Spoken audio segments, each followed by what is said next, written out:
All right, thank you everyone for joining us for our first TNT in-person seminar. For those who maybe haven't attended our events in the past, TNT is the Translational Neuroengineering Technologies Network. And so we're kind of a graduate student organized group that puts on social, professional, academic events for people interested in neuroengineering. So if you are interested in the group, we have a mailing list and website that we're happy to share, and you can hear about our events. We send a monthly newsletter, and we usually run, a seminar, journal club, happy hours, things like that, at least 1 or 2 events a month. So you guys are very welcome to join and be involved as you like in the future. But today, for our first in-person seminar, we have Dr. Pedro Irazoqui, who's coming from the ECE department, and he's gonna give us a good introduction, I think, to non-invasive, control and closed loop neuroprostheses and implants. So we're very excited to have you, and thank you for insisting on having us in person and kickstarting that new effort. So, all right, well, let you take over. Thank you very much. My pleasure to be here. It's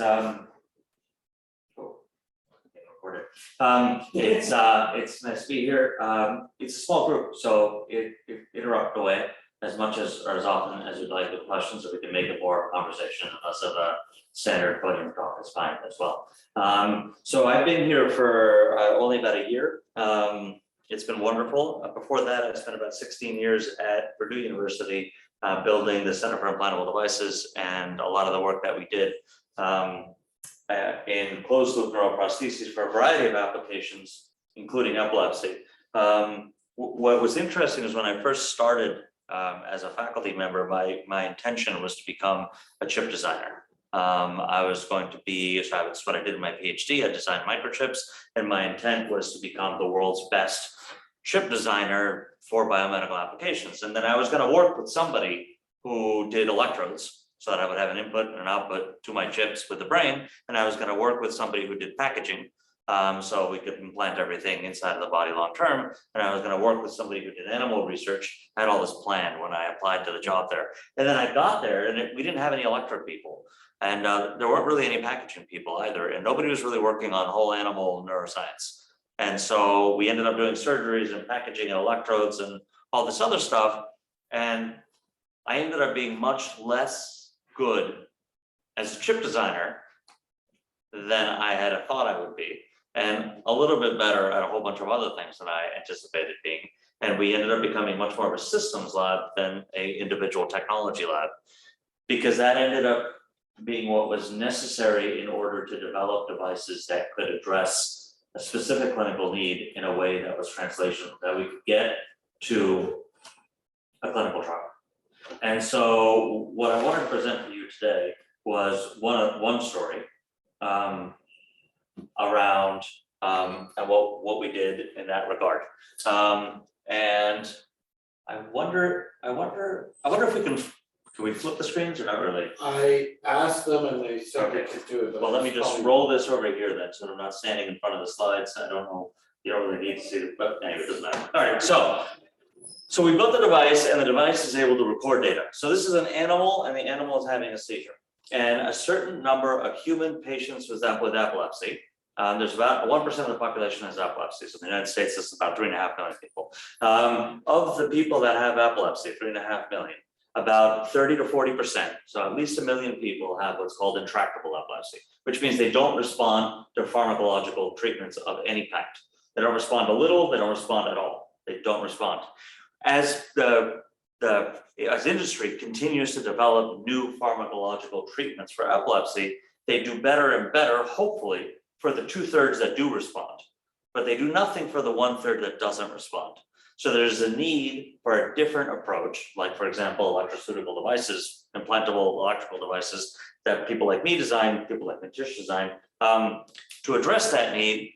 But then within that window, there's also a subset of about 1 in 1,000 people, and it's from the whole population, but particularly amongst the people that are intractable, there is a subset of people who are going to die every year.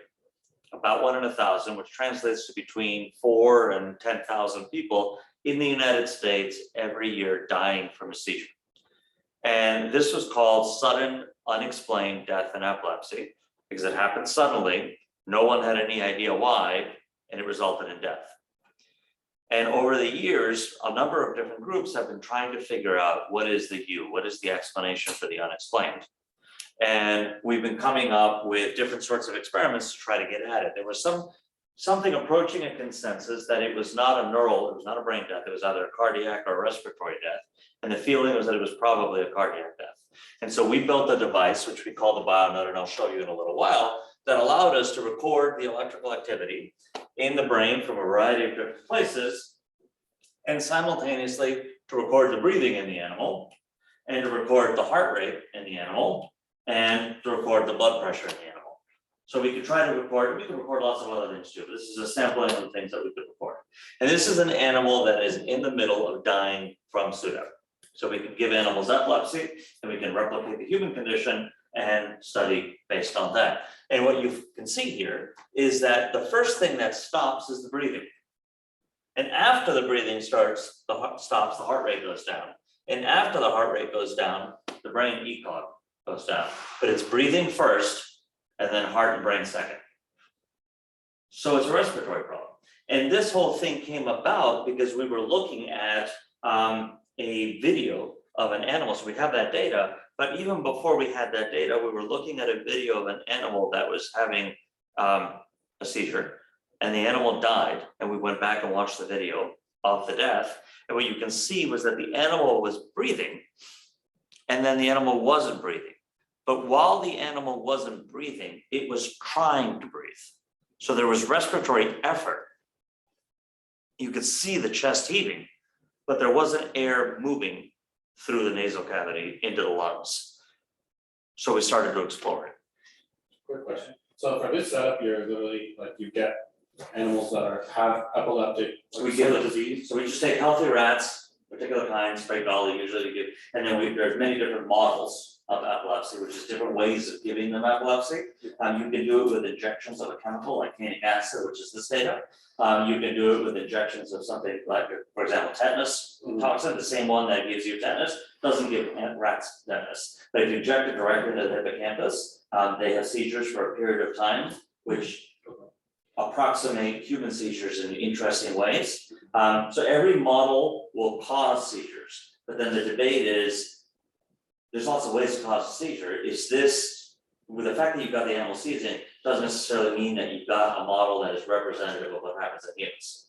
So then you argue about which models are better. There's the timing of the seizure though is like you wait and see when it happens, or is it depends on the model. Okay. So for example, you have a brain trauma model. There's a guy named Ivan Schultes at Stanford, used to be AC Irvine, and he's on a model where he puts a pipe effectively right up to the brain, and then he fills it with water, and then he sends a pressure wave through the water. And when the water pressure wave hits the brain, it causes a traumatic brain injury. And following that traumatic brain injury, after a little while, the animals start to have seizures. And he believes this model is an excellent model of seizures that result from traumatic brain injury, which 1/4 of traumatic brain injury patients, depending on your source, will experience. In our case, we do canic acid, which is an injection into the hippocampus or into the intraperitoneal cavity. We do both. We also do the tetanus toxin. We compare all of them, and the feeling in the community, this is not our model, this is one we've adopted, it's very commonly used, is that this is representative of most or more types of seizures. But really, epilepsy isn't so much a condition as it is a symptom. And there are a host of underlying conditions that can give rise to these symptoms. So you can have seizures because you have a tumor that's creating pressure inside your brain. You can have seizures because you have a chemical imbalance. You can have seizures because you're low on sodium, because you've had a traumatic brain injury, or because we have no idea why, and the scientific word for that is idiopathic, and that's most of them. And idiopathic seizures aren't necessarily all caused by the same thing either. There is a genetic component for some people, there isn't for other people. It's a mess. And that's part of the challenge here, is trying to figure out what kind of seizures do you have, what risk does that put you in for SUDEP, as one of the many challenges. And then for people like me, is can we develop a device that'll actually do something about it? And to develop that device, what we believe we need is, this is the device that we use, by the way, to collect the data. is a device that can sense your physiological state, so they can record continuously with high resolution from multiple different parts of the body and brain and multiple different types of signal, electrical, chemical, pressure, so on, to collect the data that you need to then do real-time signal processing, either in the analog domain, in the digital domain, or with machine learning algorithms running off device in some supercomputer somewhere. And then turn around and transmit that data out so you can make a decision back in when you've made the decision, and then deliver therapy based on that data. So if we can sense, we can process, we can transmit as necessary to help with the processing and the decision making, and then we can stimulate, and we know where to stimulate and how to stimulate, then we can build a device that does all of these things and deliver a therapy pseudo. That's what I believe we've done. So going kind of quickly with some of the context on the sensing, each of these has its own challenges. I'll talk about each of them briefly, but on the sensing side, the real challenge was being able to acquire the signals that you're interested in reliably over a long period of time. So chronic data with high resolution. And there were lots of folks, and this is just a subset of them in 2009 when we published this paper. There were a lot of folks at Utah that built a Utah array, and Michigan that went on to become NeuroNexus. Utah went on to become BlackRock, two different companies that built multi-electrode arrays, MEAs, for recording single unit data from large populations of neurons over a long period of time. And they're really, really cool. They use something called microelectromechanical systems, or MEMS, to build structures that have 3 dimensions and that act like a bed of nails with all the electrodes at a particular depth, or the nails can have different lengths. So you can have electrodes at different locations, or you can have shanks like you do in the Michigan arrays, which have multiple recording sites on each shank. And they can even have electronics embedded within the shank, so you can do amplification locally. They're technologically awesome. But chronically, they don't work. Because chronically, you run into a situation in which, in order to hit structures that are deep in the brain, they have to be a certain size, so they have certain mechanical properties, so they don't bend and buckle. And in order to integrate all the electronics that you want, they have to have a certain size. And that size comes with stiffness. And the combination of size and stiffness means that you get a large wound. And the stiffness means that this is anchored to the skull. And now it's stiff, and your brain moves. Your brain sits in a bag of fluid, right? In the cerebrospinal fluid, your brain moves around, and moves when you walk, it moves when you breathe, it moves when your heart beats. When the brain is moving, you have this anchored, rigid shaft in your brain, which is sawing in and out of the brain, right? So it's creating this continuous mechanical insult. And the body reacts to that by forming a glial scar around the electrode site to kind of protect the brain from this foreign body. And that kills your signal to noise ratio, and it doesn't work chronically. In fact, none of them work chronically.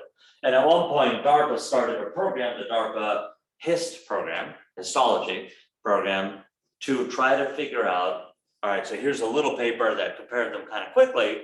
Is this really true? Can we bring in the best histologists and the best methods to study all of them over long periods of time?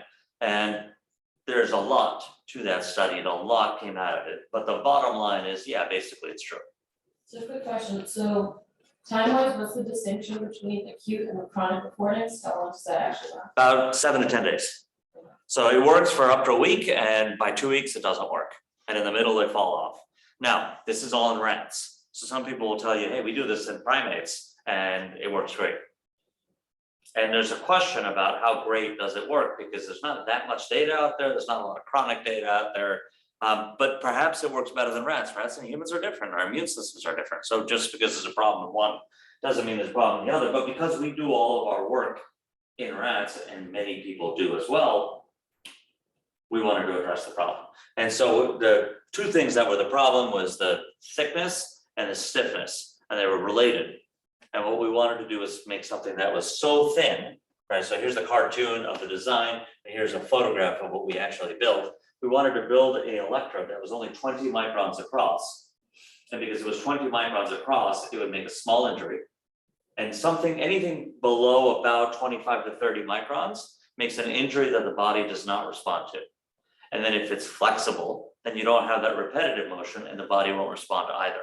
And frankly, at 25 to 30 microns, everything is flexible. You can't build something rigid when it's that thin and that long. It's like pushing on a wet noodle, right? So it's flexible. So then the challenge is, all right, cool. It's not going to cause a problem, but how do you get it where you want it to go? How do you get it down to layer 4 in the cortex? Or how do you get it to that deep brain structure that you wanted to go into?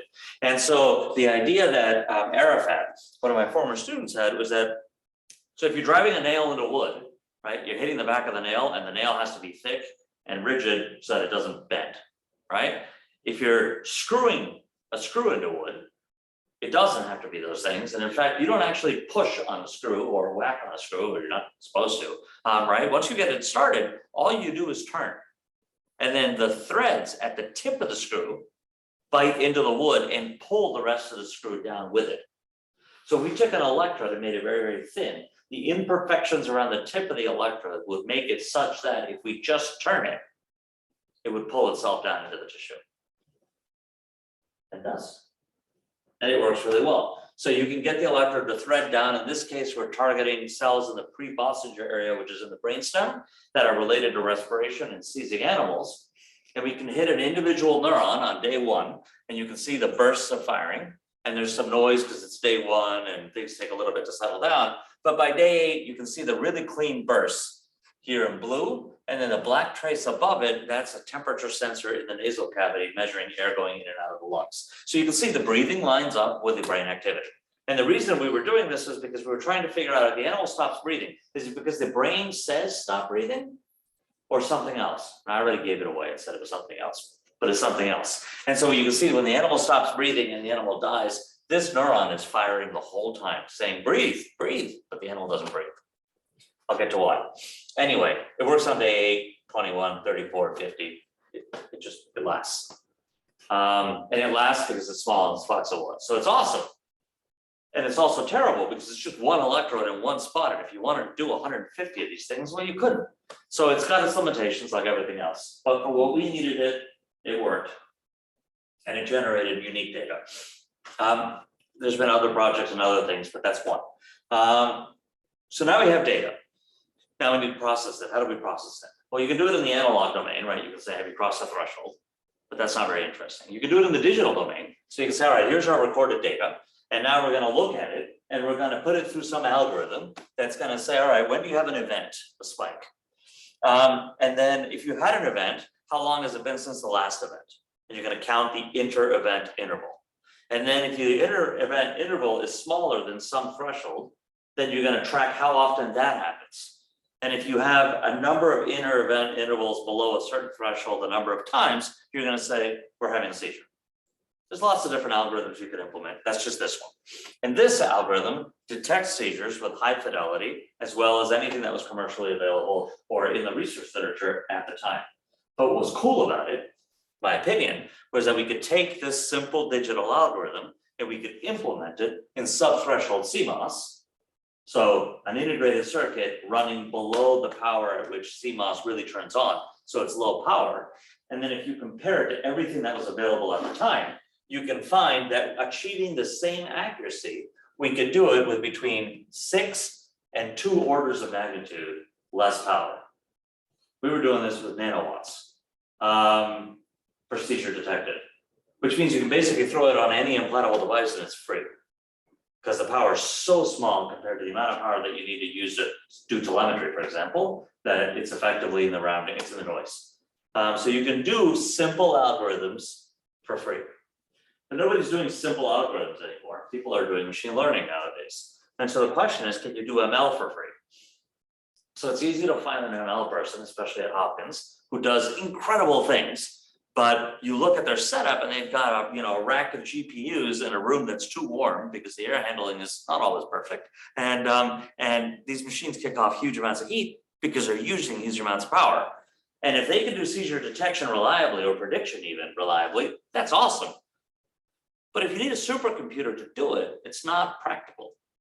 So the question is, can we achieve the accuracy that you would get for a convolutional neural network, which is the standard thing people do, but can you do it with our own way of doing ML, which uses timescale networks, or TISC for short, and can we achieve the same accuracy, but can we take the number of parameters and can we reduce those by a few orders of magnitude? Because that's what translates to memory usage and speed. So can we run quickly, low memory, low power, and achieve the same accuracy that other people do on a supercomputing rig? And our tentative results, but this is really early, I just got this image this morning. Our tentative results are that we can't. We haven't published it yet. We're submitting it in a few weeks. But it's exciting because that means that potentially you can run this on a microcontroller that's in your implanted device and you can skip the telemetry part altogether. And that would be great, or at least the data telemetry. If that doesn't work, then we can always do the other approach, which is basically to do the whole thing off chip and then send a decision back. But then you have a telemetry problem, right? So you either have megabytes of data that you have to transmit, which takes a lot of power, or you're able to do all of the ML on board, which takes a lot of power, and then you don't have to transmit. Either way, you've got a power problem. And in implantable medical devices, power and battery size that goes with power are the name of the game. So telemetry. If we're going to have to transmit, right? If our algorithm, which we have preliminary data very recent that looks really promising, turns out to be not as promising as I think it is right now, then we have to transmit the data. So we built radio transmitters. We built radio transmitters that were really, really small. This is like a grain of sand. And we built radio transmitters that were bigger. The question when you build a radio transmitter this small is how do you power it? Right? You can't fit a battery on something this size. So we built supercapacitors to hold the juice. And this is a supercapacitor that we built that has the same dimensions as that radio transmitter, and that's not an accident. And the name of the game of supercapacitors is, right, so you can do a battery, you can do a supercapacitor. Batteries have a lot of energy density, but they have very little low power density. But there's a size beyond which you can't go. With supercapacitors, you can go really small. The name of the game of the supercapacitor is epsilon A over D. That's capacitance is equal to epsilon, the permittivity, times the cross-sectional area divided by the distance. How big can you make that area in a 1x1 square millimeter? And the answer is, if you use graphene petals, you can make it really, really big. So you can grow petals, three-dimensional structures that create enormous surface areas in very small footprints. And then you can sandwich them together using something called polyaniline. And I had a postdoc, Chuizhou Meng, who did all of this work. He's now a professor back in China, who did all this work. And you can sandwich them together so you can get a very small separation between the two, make D very small, make A very big, and you get what at the time was, here, our work in green, the highest power density supercapacitor in the world at this footprint. That's no longer true, right? And anything this hot, you can say that maybe once, and then 2 weeks later, you can't say it anymore. But it was at the time. And we could combine it then with our transmitter, and then add one loop of a coil for the wireless powering. So you can wirelessly couple power onto the supercapacitor, and now you've got a radio transmitter in something really small. In fact, it's small enough to go inside of a mouse. And this particular device is actually inside the eye of the mouse. You can see it in here. This is a pressure sensor that we built that's on top of the chip and the supercapacitor. And this does continuous intraocular pressure recordings from the interior chamber of a mouse eye. Honestly, it's one of my favorite figures that we've made, so I love to show off. But yeah, we can make things really tiny. But for epilepsy, we need much more computing power than you can get on that chip. So things get bigger. Yeah. So you charge the supercapacitor once in a while and then you. It runs 24 hours. Once a day, you charge it in about a minute, and then the supercapacitor has enough charge to run the chip for 24 hours when it works, which we got it to do one time, which is enough for a paper and a thesis, but not enough for a product. All right, so, but that's, you know, right, how it is. I mean, you get it to work, you get enough data for a paper, you put it out, and if somebody calls you up, some biologist or doctor calls you up, is like, hey, this is great. Can you make 10,000 of them?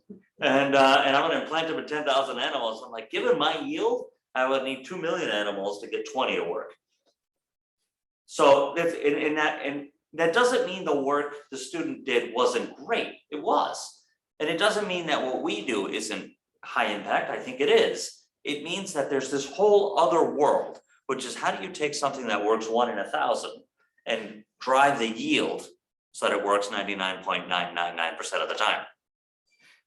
That's a thing, and that's that people who do that well, do it extremely well. And a lot of those people happen to be at the applied physics lab, which is one of the reasons I was really excited as a faculty member to be at a place like this. All right, so let's see. If we're doing more advanced stuff, and we're doing closed loop data telemetry, we build more complicated chips, and they end up fitting on much bigger devices that are the size of the palm of my hand.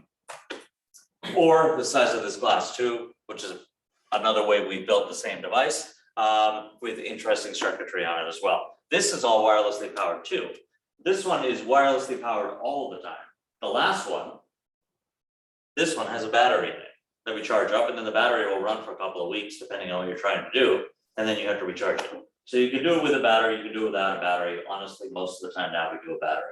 But when we're doing the recharging, one of the things that we noticed was that if you take a set of coils that do the wireless power transfer, and you put them inside of an animal, right? As that animal moves around, say approaches a conductive wall, a metal object, a water bottle, right? It changes the environment, the magnetic permeability around the coil, which changes the tuning characteristics of the coil, which makes it couple power more or less efficiently. Given that, we then have a problem. When it works beautifully. But when you're not at exactly the right tuning point, you're off. Your power drops below the 10 milliwatts that we actually, or the 10% power efficiency that we need. So what we did is we came up with a system that would actually measure the coupling efficiency and dynamically adjust the coupling parameters so we can maintain a constant level of efficiency, which is blue, which is worse at the best point, better everywhere else. It's a much more robust system and it works really well. And that's what that chip does. So we built that, we did that. All right, so we've got power telemetry, no more data telemetry, possibly, because hopefully we can do this on chip. We've got the processing, we've got the sensing, all in reverse order. So if we sense the state of the animal, we process it, we determine when we need to act and how, and we know how to power the device so that it'll be running when we need it to be running. The last piece is, can we make it do what it needs to do? And that's the actuating piece. And this was actually, so are you guys going to Doug Weber's seminar today? I'm not. You should. Doug is fabulous. And he was a DARPA program manager who funded this work. And he's no longer a program manager. He doesn't fund me in any way whatsoever. So I have no conflict of interest. He's fabulous. He does really cool work. Anyway, so as part of that work, what we were trying to do is we were trying to cuff the vagus nerve. And the reason this is relevant for epilepsy is because the only FDA-approved medical device for therapy in epilepsy is the vagus nerve stimulator developed by Cyberonics, now called LivaNova. The company's called LivaNova. And the vagus nerve stimulator works by stimulating the cervical branch, meaning it's at the height of the cervical vertebrae. So it's here in the neck, cervical branch of the vagus nerve. The vagus nerve comes out of the brainstem and it travels all over the body. In fact, vagus comes from Latin for wanderer. Which is kind of like the Spanish for lazy. So those are two different things. Anyway, the vagus nerve wanders all over the body. It is the majority of the parasympathetic nervous system, which is 1/2 of the autonomic nervous system, if you remember your neuroscience. So the vagus nerve goes everywhere and it does all sorts of stuff. And people are trying to stimulate the vagus nerve chronically for all kinds of diseases, everything from gastric motility to epilepsy to depression to pain, a whole host of different applications. All right. If you're trying to stimulate the vagus nerve, you need to have an electrode which goes around the vagus nerve. This is a photograph of one such electrode. There are tons out there. And just like on the recording side, we found that the commercially available electrodes failed because of the glial scar. On the stimulating side, we were not worried because everybody knew they worked. And so we just made some of our own and bought some, and they were short of work. And we found they did work. When you implant it acutely and you stimulate, it works. And when you implant it chronically, this is the part where we got messed up. When you implant it chronically, it looks like the nerve is fine. And if you stimulate the nerve will fire. So it's fine. But if instead of looking at what the nerve does when you drive it, you look at what the nerve does by itself when it's not being driven, if you look at the transport inside the nerve, there's a problem. And specifically what we were doing is we were doing injections intraperitoneally, so in the stomach cavity, of fluorogold. And fluorogold would be absorbed by the terminals of the vagus nerve all over the body. And then it would be carried up, so retrograde transport, up to the neuron, the cell body, which was in the brainstem where that neuron originated. And so then we can look at the brainstem and we can see the region where those cell bodies go light up. And if you just do it plain Jane, like you inject it and you look at the brainstem, you get lighting up of the whole region of the brainstem that the vagus nerve comes from. But if you do a cervical or a subdiaphragmatic vagotomy, so the vagus nerve, when it goes below the diaphragm, subdiaphragmatic, branches 5 times. If you cut one of those branches, then a part of this won't light up. And that's cool, because it tells you this part of the brainstem goes to that branch, right? And if you cut the cervical vagus, none of it will light up. And that's cool, because it tells you you're looking in the right place and transport doesn't work when it's not supposed to work. It's a nice control. Here's the problem. We didn't cut the nerve here. We just cuffed it. And when you cuff the cervical vagus, you get a 100% almost compromise of transport within the fibers of the vagus nerve across the vagus nerve. And if you do histology, it looks fine. If you electrically stimulate it, it'll still carry an electrical signal and the ion and potassium ion channels still work, but there's no transport. And the other thing that doesn't work anymore is the therapy. So if you electrically stimulate acutely, you can get release of neurotransmitters at the terminal in a specific location and time so you can drive an effect, like production of cytokines or reduction of cytokines for inflammation and depression, or perhaps going in the other direction for epilepsy. But chronically, it doesn't work. And it maps up perfectly with when you've compromised transport. So we went back to our sponsors and said, there's a problem. Everybody assumes chronic vagus cuffing is great. I don't think it is. Again, this is in animals, not in humans. Yeah. Did you look at cuffing in like at the branches or just strictly like? Yes. Okay. That is a problem everywhere. But we did do cuffing in the pelvic nerve because we were doing that for urinary incontinence. And it was not a problem with the pelvic nerve. So you still have the retroactive transport. What's that? You still have the transport back with. We didn't check transport as a problem, but functionally, chronically, the pelvic nerve was fine. And functionally, chronically, the sciatic nerve from motor neurons was fine. But functionally, chronically, the vagus nerve and the parasympathetic system was not fine. So just because it happens one place doesn't mean it happens everywhere. And a lot of the problem was we then went, because we would have conversations, right? People would be like, oh, I cuffed the sciatic for months and it's fine, it's no problem. The animal still walks.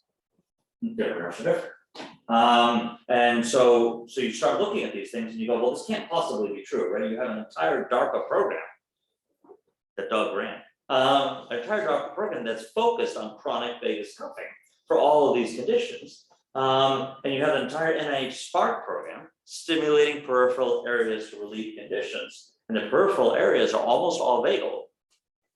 Everybody's assuming you can do this chronically. So we went and we looked at the animal data, the literature, and we looked at every single paper that had ever done vagus nerve stimulation for one of these conditions. And we found that their acute data was statistically significant and the chronic data was never, ever statistically significant without any exception. Big statement. That's great. That's kind of a strong statement. It was true at the time that we published that paper. I believe it's still true today. Do you have a question, Will? Oh, no. Okay. So, yeah. Well, I guess maybe I'm missing something. What's the importance of the transport to make I don't know. Okay. It's a great question. I have no idea. I'm not a scientist. Okay. All I know is that these two things lined up. We were compromising transport, so something was changing in the nerve.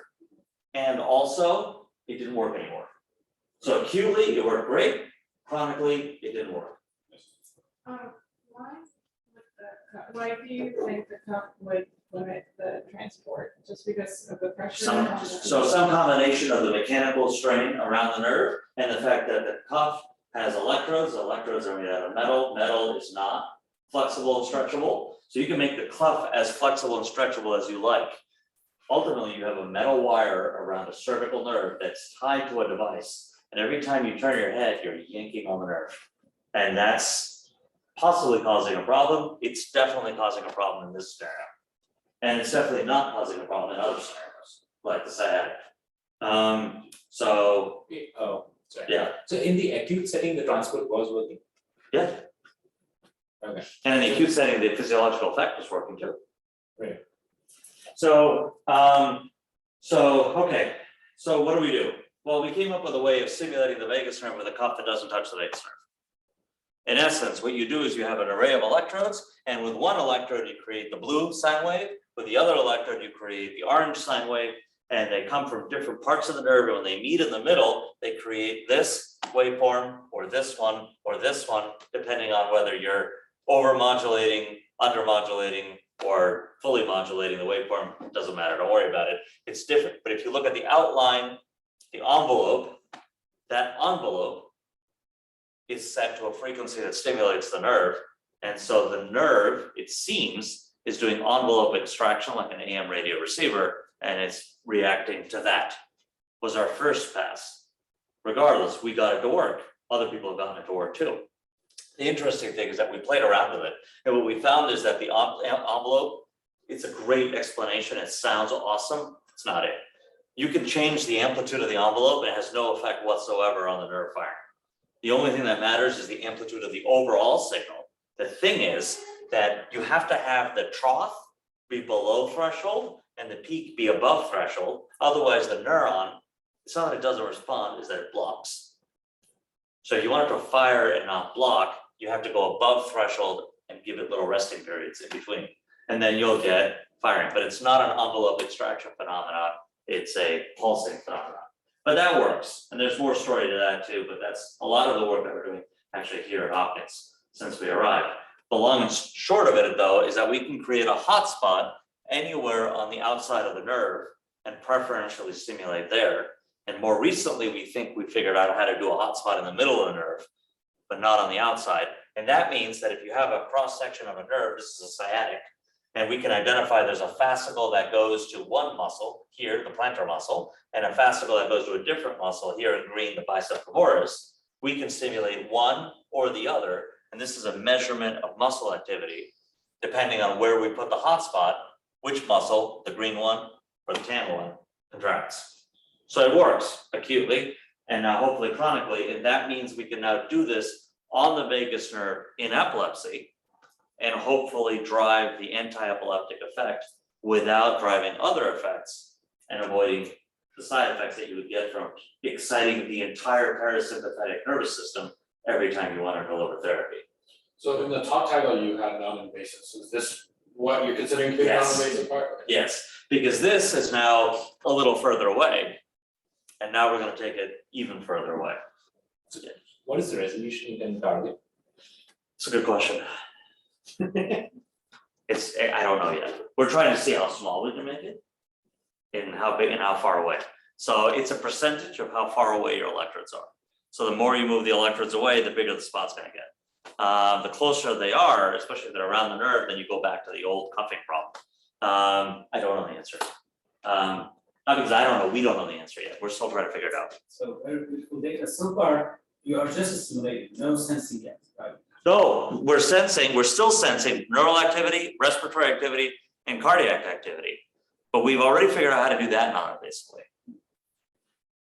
And let me show you. All right, so these are all the things we want to sense. And what we found in animals is that if you look at the blue trace, this light blue trace here.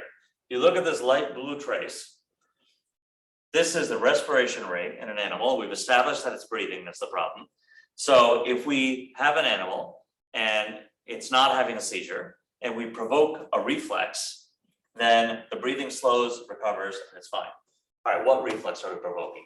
Mammalian diving reflex. So everybody has these reflexes called oxygen conserving reflexes. And what happens in an oxygen conserving reflex, and this is what was happening in the animal that was trying to breathe and couldn't, is that your body will say breathe, but your lungs won't, either because the diaphragm won't pull in air or because the larynx will contract to keep you from being able to breathe. And it's there to save your life. If you take a newborn child and you drop them in the water, they don't drown. If you leave them there, they drown. But if you drop them in the water, they don't drown. For a couple of minutes, they just stop breathing. They don't inhale any water either. They just stop breathing. It's a reflex. When water hits your face, you stop breathing. You can try this out on your friends with a bucket of ice water, and if you throw it in their face, they won't inhale any of the water, and they'll be really interested in your explanation after you try the experiment. You can tell them it's science. But if you're having a seizure, what seems to be happening is that you start this reflex, that's the red trace. You're breathing normally, you're having a seizure, which is why you have an elevated respiratory rate. You're having a seizure, and then we throw water in the animal's face with a little spray water mister. The breathing stops, but for whatever reason, it never starts again, and the animal dies. They're dying of SUDA because they're suffocating, and there's nothing wrong with them. If there was a caregiver in the room, you could do CPR and the animal would be fine. And I know this because if we deliver CPR, the animal's fine. And how do you deliver CPR? Many ways, but one way is with electrical stimulation. And so the dark blue trace is if we have an animal and they're seizing, that's why they have an elevated heart rate, and we trigger a mammalian diving reflex, they stop breathing. And after whatever amount of time we feel like, we electrically stimulate the neurons of the carotid sinus, which is just here underneath the skin. We can reset the reflex and have the animal start breathing again. And it works all the time. And if we combine that with our earlier method of stimulation, then perhaps we can get things to work. Let me skip through this real quick and say, perhaps we can get things to work. And so now we have two devices that are both wearable. One is wearable on the arm and one is wearable on the neck. And what these devices do, the one on the arm monitors movement and it can record heart rate. So if you're having a tonic-clonic seizure, it will detect the seizure. And this is data recorded from human patients in Vanderbilt in our clinical trial that's ongoing right now. And we have a companion device that sits on the neck, which adds respiratory data to it and adds the capability to electrically stimulate through the skin, the carotid sinus, to make the patient breathe again.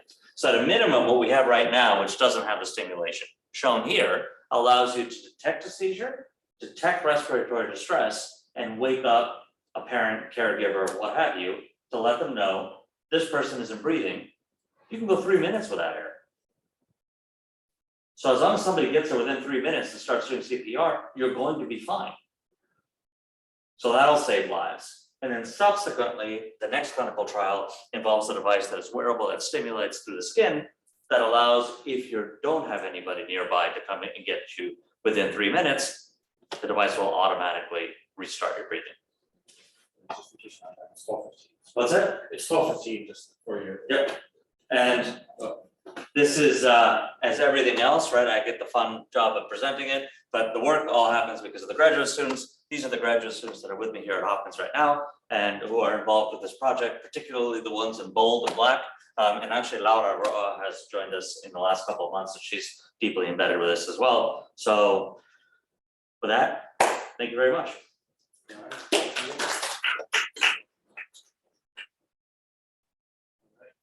I kind of bolt, unfortunately, because I've got another meeting, but I have time for a couple of questions. Yeah, last question for you guys, yeah.